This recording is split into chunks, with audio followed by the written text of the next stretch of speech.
Une forme comme d'habitude avec une petite chaleur qui commence à rentrer. Il voit que l'été sous les tropiques, il arrive, petit pas.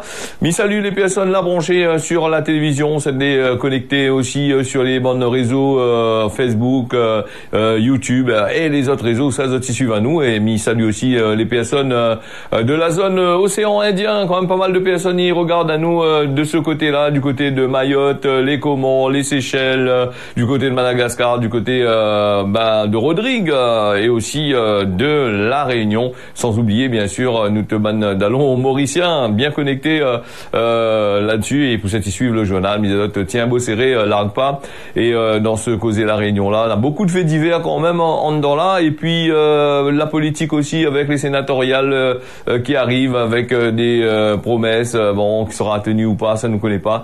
Nous n'est pas trop là pour parler de ça, parce que à chaque fois nous parle, et comme on a fini les élections, il fait pas ce que il dit. Donc autant mieux laisser ça dans notre train que dans notre train quotidien. Mais je veux dire, ouais. Après il parle là où des grands électeurs qui votent là, donc les grands électeurs est tellement grand que nous connaissons pas. Grand, comment ça? Grand sur la longueur, grand là, couillonnise des voix. Bon allez, nous faisons ça, nous part sur le décès de Johan à temps rouge. Plusieurs personnes en garde à vue suite à la découverte du corps sans vie de Johan, un jeune homme de 26 ans, samedi 16 septembre, on n'a pas trop longtemps de ça, c'est ce samedi-là.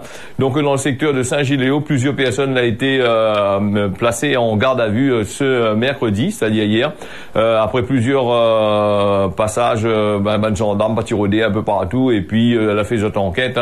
Elle est actuellement interrogée depuis hier dans le cadre de l'enquête de la mort suspecte de Johan, dont le corps a été retrouvé en contrebas de la route de Bracanotte, placé en garde à vue, comme il dit depuis quelques heures.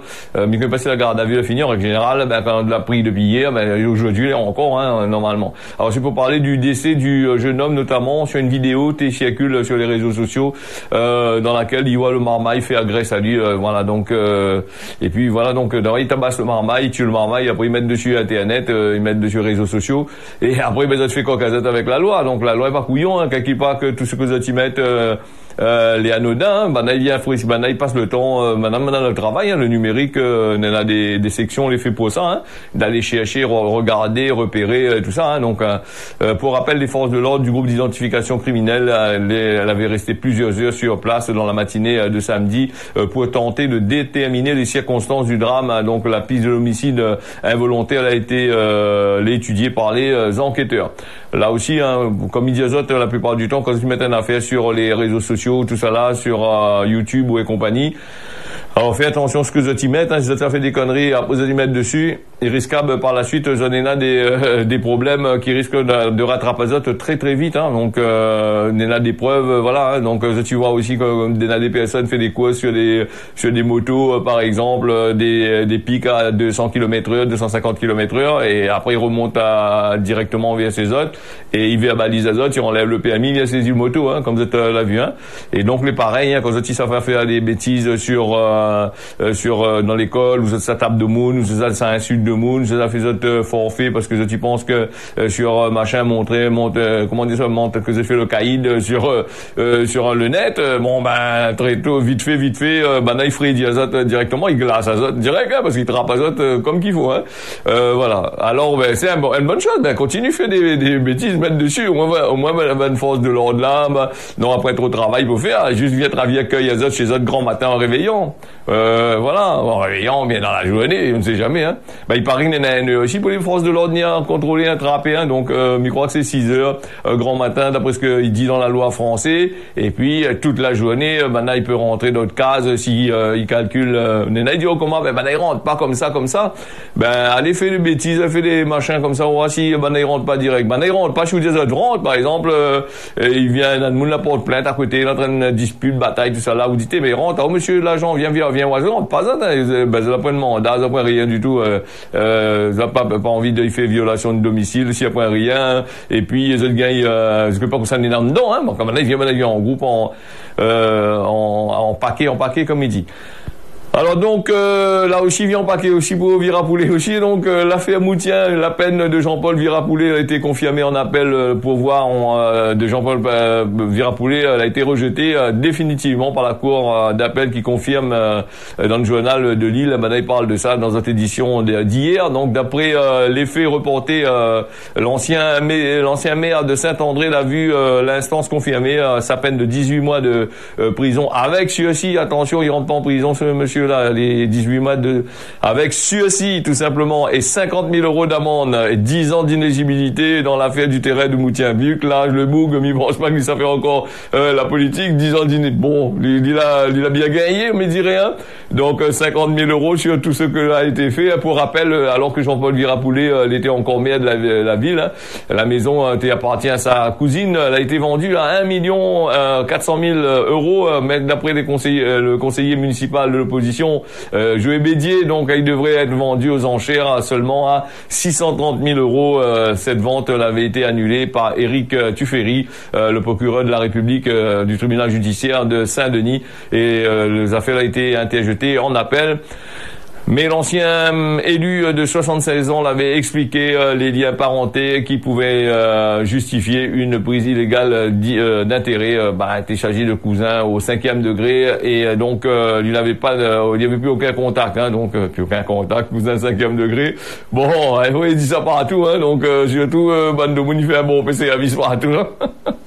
Allez, l'indication également, les dettes à combler. Il y a des temps, les dettes de ce cousin 5e degré là, apparemment, elle était vraiment forte, il fallait combler. Voilà, le bénéfice pour lui, il était minime. Donc, une vente à un prix validé par l'établissement public foncier la Réunion.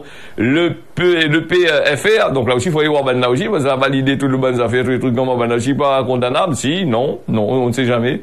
Bon, c'est l'État, donc voilà. Allez, nous les partis avec quand même pas mal de choses assez intéressantes. Nous allons aller du côté de Mayotte avec le premier mouvement de grève dans l'éducation nationale. Il commence à partir de lundi qui arrive là, qui est animé par la CGT, l'Éduc Action. La crise de l'eau aussi, il est en train de contaminer aussi le monde de l'éducation nationale. Un préavis de grève de la CGT elle a été déposé le 26 septembre au 13 octobre prochain. Dans un communiqué, la CGT, Éduc Action, il précise que le préavis de grève, il couvre non seulement tous les secteurs de l'éducation nationale, mais aussi dans le cadre de la crise que traverse le territoire, et ce qui implique aussi des mobilisations contre la précarité et les réformes imposées par le ministère. Donc, le ministère qui propose des réformes dans ce département, hein, le 101e département de l'État français, 101e département qui est quasiment délaissé. Et la plupart du temps, quand on regarde l'état de Mayotte, tu fais penser à moi, la Réunion, on est là dans longtemps. Il fallait bataille pour pouvoir gagner une égalité, voilà. Mais elle donne l'égalité, soi-disant, mais elle n'a pas donné vraiment l'égalité parce que ici à la Réunion, c'est comme la justice, hein. Les à deux vitesses, nous la l'égalité avec ça, il gagne 53% en plus de primes parce qu'ils sont en France, là-bas il vient ici à La Réunion et tout les indexé les prix des commerces, là, le prix de la viande, le riz, l'huile, tout ça là, les indexé sur les autres salaires. Et quand nous parle de Mayotte, nous dit Mayotte, qui fait pitié.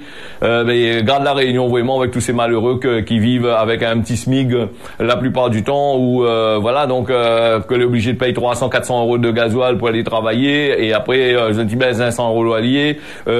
Nina encore des choses à payer, t'as comme machin, l'assurance, vignette, carte grise et compagnie, tout genre. Et j'en ai comme pas mal de frais et sans que personne n'y voit pas, hein, donc là aussi, hein, du côté de Mayotte, encore pire encore d'après ce qu'il dit. Et pourquoi le gouvernement fait pas rien? Alors nous n'en quand même pas mal de ministres, si nous réfléchissons à un coup, l'avait passé là-bas, on a un peu parti assis à thé avec les bonnes formes maoré, la bonne forme maoré plutôt, hein. Donc je pense que c'est encore une société matriarcale, encore là-bas de l'autre côté là-bas on dit rien. Et donc le ban ministre, la partie assise, partie fait des promesses et des promesses et des promesses. Quand le gouvernement Sarkozy l'a fini, l'a fait aimer la partie là, quoi l'a fait des promesses. Après on en a aussi pas mal de personnes n'est passé à terre là. On en a quand même Emmanuel Macron avec toute son bande d'équipe, il fait aller-retour, bas de carré dans les îles là. Ça c'est un gouvernement qui voyage beaucoup, hein. Donc prend l'avion pour rien, ni à voir pour dire oui non, après il rentre chez eux, tu fais pas rien. Donc là aussi quand il nous parle de Mayotte, voilà un petit peu. Du coup, là, nous va aller, il nous reste du côté de Mayotte, vu que nous avons des informations sur Mayotte, on va parler de la zone des 600 000 litres de l'eau potable qui est arrivée, que maintenant l'a tiré de la Réunion, pas envoyé pour Mayotte, là-bas, parce que maintenant il manque de l'eau. Alors 600 000 litres d'eau potable, elle est arrivée à Longani hier matin, Longoni plutôt, Longani, ça nous avait encore Longoni, donc hier matin, mercredi, le navire du groupe CMA CGM qui était parti de la Réunion le 15 septembre dernier, à son bord 6 000 litres de l'eau potable qui est arrivée du côté du port de Longoni. Le bateau a été affrété par l'État, il demande et à la demande du président de la République, les élections y arrivent, les élections d'avant il fait pas ça, là il fait ça, il y a dans la République et la première ministre pour répondre aux graves crises qui touchent Mayotte. Et Mayotte aussi, voilà, donc le 2 septembre, Philippe Vigier, ministre délégué chargé des Outre-mer, avait annoncé que des mesures d'urgence seraient prises pour faire face à la pénurie d'eau qui touche Mayotte. Voilà, donc mercredi, le navire que l'État l'a affrété, il parle là, 600 000 litres de l'eau, elle est sauvée avec ça, là. Bon, 600 000 litres de l'eau pour la population qui est là-bas. Alors, donc, l'eau sera distribuée dans les communes avec le soutien de l'armée OP et la sécurité civile. Donc tellement les graves situations, on a payé vol de l'eau. Donc les destinés aux personnes les plus fragiles, les nourrissons et les femmes enceintes, les personnes en situation de handicap ou les personnes touchées par des affections longue durée, ainsi que les habitants de plus de 65 ans, dont les principaux sont concernés par cette précieuse cargaison. Donc le reste de la population, il devrait être content azote de l'eau qui coule dans le robinet quand on est là, de l'eau y arrive, hein. Et ensuite faire des recommandations voilà, donc et suivre les recommandations de l'ARS, hein, si vous avez déjà vu l'instinct primaire, Mayotte arrive comme ça bientôt, hein, avec fait bouillir de l'eau, fait machin, de l'eau y arrive pas non plus, il faudrait ça bataille pour de l'eau. Alors justement cette histoire-là, il fait rappel à moi quand même qu'il fut un temps, Virapoulet voulait affréter des bateaux pour aller livrer de l'eau dans l'océan Indien, du côté de l'Afrique. Voilà son projet, risque de machin, hein. Après, il dit pas que c'est une mauvaise chose là, mais s'il fait tout le temps, par exemple, là, donc s'il fait tout le temps livre de l'eau là-bas 600 000 litres, mais je pense qu'il reviendra pas trop cher à l'État, même à Virapoulet il reviendra pas trop cher s'il fait ça, s'il fait son port là-bas Saint-André rouvre de l'eau là-bas. Ah non, mais il est plus dans la commune, il est pas bon non plus, alors bon, il faudrait attendre comme on est réélu, alors.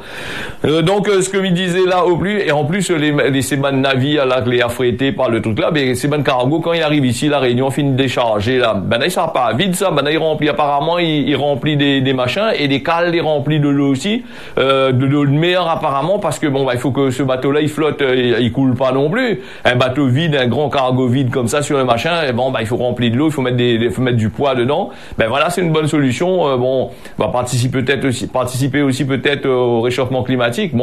Ça sera déjà pour une bonne chose aussi, on ne sait jamais. Après nous va rester aussi à Mayotte là-bas, parce que on avait parlé aussi d'usines de dessalement des eaux, alors que les pays de l'Arabie Saoudite, les pays certains pays d'Afrique où on a bon peu l'argent, où la pointe de l'eau, on est obligé de dessaler, il marche très très bien.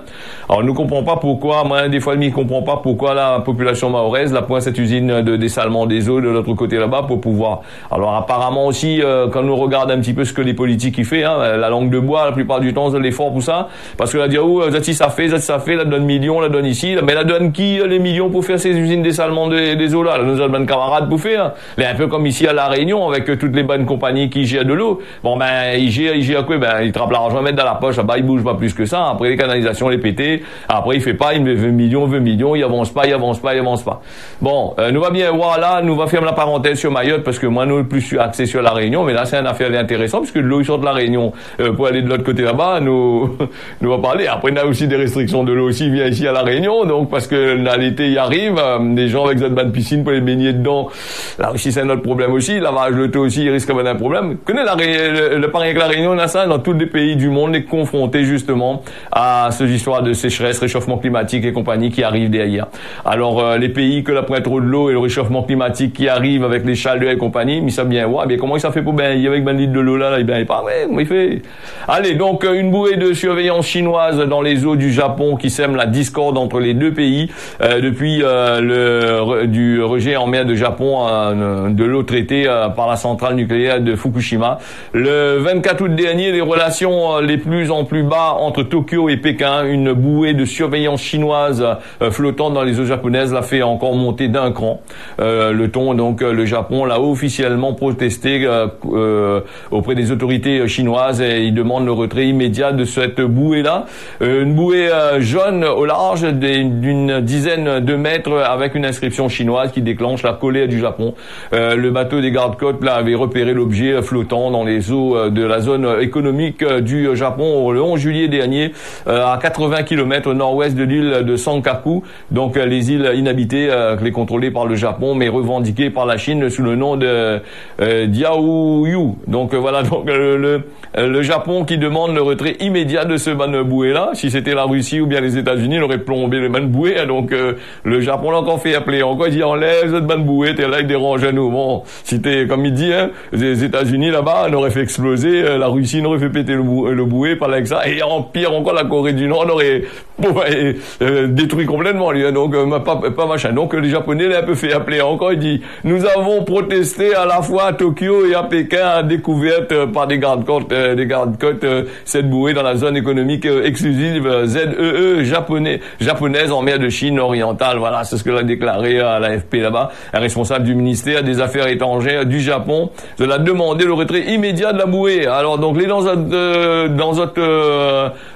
votre zone dans l'eau à côté des autres pays, l'État dans sur votre terrain, sur la mer où ça n'a le droit de rester. Bon ben il faut demander soupler, tirer les affaires. Donc du coup là, mais je pense que la Chine il aura de manger des fois, il a envie de faire peut-être une guerre par-ci par-là-bas. Donc c'est voilà, un peu comme nous voit actuellement Kim Jong-un avec la Russie, la Russie qui veut aller visiter Xi Jinping, l'invité Vladimir Poutine là-bas en Russie pour causer. Nous encore la Corée du Nord, elle est partie de l'autre côté là-bas.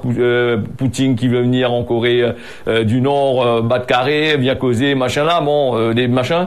Et étonnerait pas nous d'ici quelques temps, NC4 il pète un vrai guerre vraiment, on voit qui ça les perdants là-dedans. Bah c'est les perdants, ce sera nous, hein, ce sera la population et non pas ces gros moineaux que on est en train de donner des ordres, des trucs comme ça. Mais voilà un petit peu, et c'est des gens ils calculent que ça de l'abri à l'abri, hein, donc voilà. Après quand il arrive, il passe puis la fout à zone dehors, la retrouve à zone dans des pays, je sais pas moi, au Brésil, caché dans fin fond de la forêt, là-bas en train de cachette là-bas. Elle est un peu comme les bandes nazis pendant la guerre là-bas, un peu la retrouve à zone aux États-Unis, un peu la fond à zone dans la population. Voilà, donc en tout cas cette bouée là, donc il dérange le Japon, et il n'a pas rien qu'une fois entre 2016 et 2018, il y a aussi des bouées chinoises avaient été retrouvées dans les eaux japonaises. Donc voilà, donc ça pas dans des conseils là-dessus, hein, donc ouais. Allez, donc nous reste sur la Chine, vu que nous reste un peu longtemps sur Mayotte, nous reste un peu longtemps sur la Chine et le Japon aussi, hein, parce que l'actualité internationale est très intéressante parce qu'il concerne à nous de près aussi, hein. Alors donc le Japon qui connaît pas la crise, voilà, donc non, la Chine plutôt qui connaît pas de crise de l'autre côté. C'est ce qui témoigne avec des permis de construire, la multiplication des centrales électriques ces dernières années, la proliféré une vague d'approbation de boulimie énergie. Il parle à nous de ça face aux variations climatiques extrême et la peur de voir venir les méga pannes qui peut arrêter les usines là, et plonger dans le noir les mégapoles entières. Il y en a 2 ans, le régulateur chinois a approuvé la construction de 2 centrales par semaine en moyenne. Mais il fait un paquet, 2 centrales par semaine en moyenne. Oula. Donc au premier semestre de cette année, une vague d'autorisation qui a commencé en l'été au début de l'été 2022. Des tacons de provinces chinoises la raccrochent à au wagon pour pas manquer le train d'approbation. Donc d'après le Centre de recherche de l'énergie et de l'air pur, le CREA, la course des autorisations fait grimper des projets de construction, voilà, 243 gigawatts d'énergie de charbon. La production de charbon au cours de la construction représente environ 12% du parc existant. Donc après par là-haut, vous achetez batterie en Chine, vous achetez machin en Chine, mais les fabriqués, voilà, ils utilisent l'énergie fossile pour polluer, pour faire machin, et après, il y a revend à haut, les bancs européens, les filles avec un petit auto électrique là, et avec la pub partout, ils marchent partout, ouais, voiture électrique, voilà, et machin, protection de la planète, voilà, marche à pied, laisse de l'auto ou de case. On dit, les pareils manger, bouger, là, mange, quand ils mettent un gros sandwich, en train de remplir la graisse en dedans là, dessous, il est écrit, hein, manger, bouger pour votre activité physique. Et là, pour le loto, les pareils. Acheter le loto cher, 50, 100 000 euros. Après, aller marcher à pied parce que, pour pas, polluer la planète. De Cuba, ils foutent dans la gueule des gens, vraiment. Mais tu achètes un loto, c'est pour rouler dedans, tu vas voir c'est un loto pour aller marcher à pied, puis pas du temps. Bon, les pareil. Donc, acheter un loto pour un vélo, aller rouler en vélo, aller, au lieu de rouler en vélo sur la route, prends le vélo, roule sur le trottoir. Et c'est pour ça que, sur Saint-Pierre et dans les autres communes, n'a rien que trottoir, les fait des jolis trottoirs, les fait là-dessus, n'a rien que vélo, pour ne pas citer Alternéo qui roule là-dessus au lieu de rouler sur la route. Alors, ou en tant que piéton, on traverse à terre là, ou madame là, avec votre poussette à terre là, t'as de crier, ou arrive, en train de rouler, ou en train de marcher, de dos le vélo y arrive, c'est dit qu'il est pas content, hein. Donc là aussi, il faudrait peut-être machin. Alors l'énergie, oui, l'énergie fossile, machin. Bon, là, bon, vous connaissez, l'Inde, la Chine et compagnie, n'a pas rien que ça. N'a toujours dit à cause pourquoi l'Europe là-bas pendant un certain moment l'a utilisé tout ça, il continue certains pays à polluer et les autres ils polluera pas. Bon, voilà un petit peu voilà. Et cette dépendance du charbon, il vient contredire les objectifs affichés par le président chinois qui avait parlé d'une réduction progressive du charbon à partir de 2026, d'après les données du cabinet norvégien indépendant Rystad. Donc voilà, donc le système, notez, marmaille, les affaires risquent d'augmenter jusqu'à atteindre 42 milliards de tonnes en 2026 avant de retomber vers 2040 à 2400 milliards de tonnes. Donc là aussi, là c'est compliqué dans cette histoire. Nous va aller aussi, nous va aller avec des pays que l'on vit, que Elon Musk qui vient investir dans notre pays. Les pays élus devraient être connus d'ici la fin de l'année. C'est ce qu'a dit Elon Musk au printemps après avoir annoncé la construction d'un 7e usine au Mexique. Et depuis, les spéculations, il s'en va à bon train. Le Canada, l'Inde, la Chine, où sa Tesla n'a déjà une usine. À Shanghai, c'est les 3 pays a priori les mieux placés dans la course puisque ça a été identifié par Tesla. Et puis les pays qui rêvent à voix haute comme l'Espagne, la France et aujourd'hui la Turquie. Et enfin les candidats là un peu plus discrets dans cette approche, ça t'y veut, comme par exemple l'Arabie Saoudite, d'après le Wall Street Journal, une information totalement démentie par Elon Musk, mais que l'avait auparavant refusé de répondre à certaines questions de la presse française apparemment.